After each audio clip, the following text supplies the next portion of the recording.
It's Saturday morning and it's quite early and I'm still having a shave. But it's still time for Q&A number 39. Anyway, quick shout out first to R2, R3, Locking That. I don't know why. Hey, how you doing? And Jeff.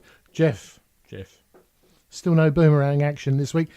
Been a bit tied up with various things this week since Monday, so I haven't really had time to even upload anything. I haven't even done any music this week, and I hurt me back, and that's a lot better today.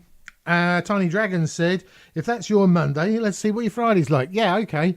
I did a thing on Monday because, people get the Monday morning blues. I don't. I'm retired. I don't care anymore. It's all gone.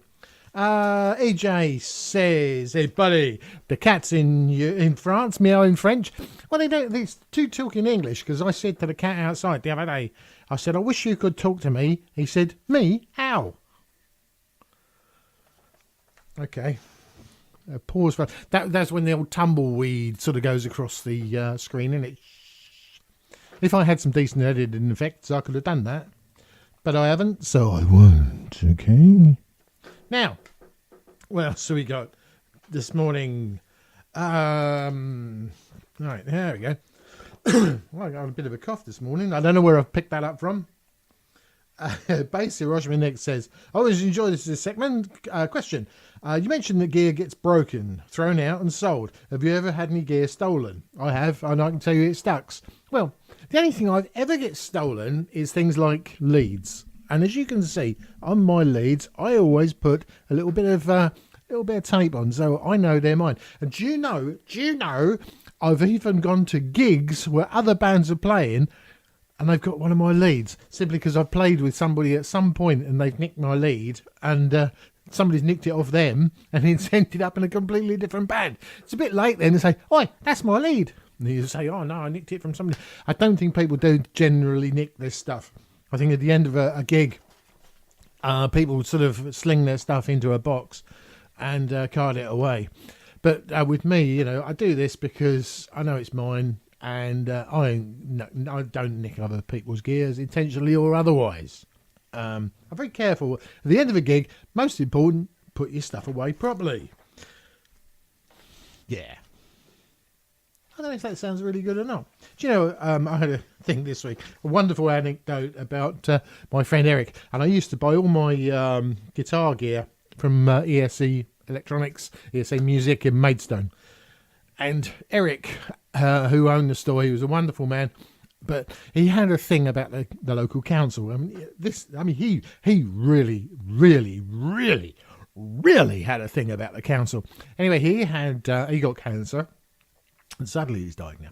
But and he thought, well, stuff Maidstone Borough Council. What I'm going to do is park my car where I like. I'm going to get tickets, and I'm never going to pay them because I'm going to be dead. Because he refused any treatment. He said, no. I'm just going to go with this. And anyway, he kept getting all these tickets through, parking tickets, fines, and goodness knows what. Anyway. Then he decided he would go for treatment, and he actually got better. And in the end, he had to pay all his fines. So, well, I don't know what that says, but that was Eric. Eric was he ran this music store, and I used to go in there. I started going in there as a little boy, in my school uniform. He was a wonderful man. But he didn't have the best way with customers.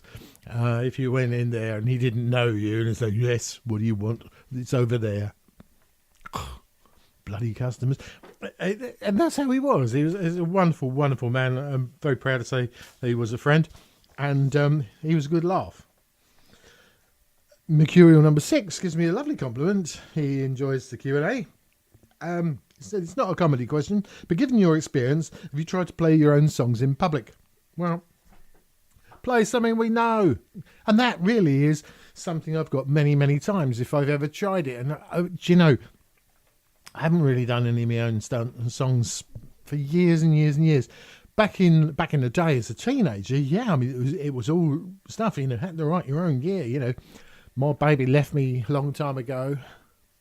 and all this, and we don't need nobody, we don't. And if you look back on here, and you'll find a bit from Silver Waters in 1972, which is a recording of the first ever band practice I ever did, and a couple of those songs, which were co-written by me, were on there. And but on stage, you see, that was the thing. You see, the first time we went on stage, people said, "Bugger off, play something we know," and they all walked out. The issue is, I mean, do you know, when I've seen bands, cover bands, and then they say, "Oh, we're going to do one of their own now," the collective sigh of the entire audience. I mean, it's massive. It's powerful. It's like, wow, people don't want it. This is the thing. People only seem to want to listen to what they know, and so they can dance to it. I guess a lot of it. And the other thing I have done is, if there's a 12-bar song, if we're doing Red House or something like that, I'll often slip in a complete verse of something I've written, right? And I don't even think the band hardly ever notice that I do this. Occasionally you get a look, as I don't remember the words going like that, but I have done it on many, many occasions. But people didn't really notice. People sort of like, "Oh, what's all that?" But, it's just one of those things. Your opinion of covers bands in general? Well, I'd say I like covers bands. My only real complaint about it is so many bands do the same bloody songs. I mean, how many times do you want to hear that? Oh, God, not again.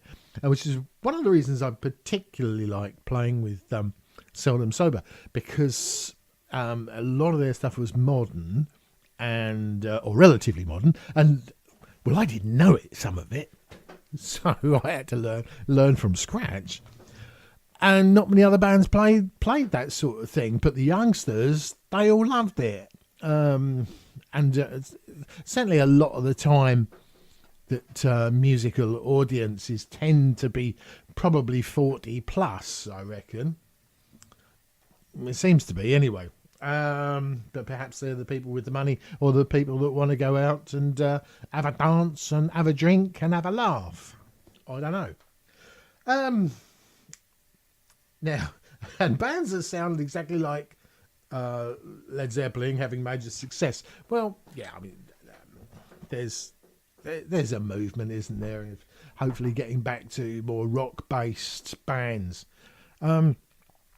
I really, really enjoy it, and I think when the Darkness first came out, I thought, wow, this is something else. It was a bit different. It was a bit tongue in cheek, but it was real good. The guitarist and the vocals, fantastic. Really like that. But there seems to be a bit of a move now to go back into proper rock music. I hate rap. Rap I don't understand. I don't get it. I think, what is all that about? It's usually bad poetry. Talking of bad poetry, oh yes, I'm writing a song all about, thanks to Robbo Landsvids, and if you don't watch him, go and check him out. And he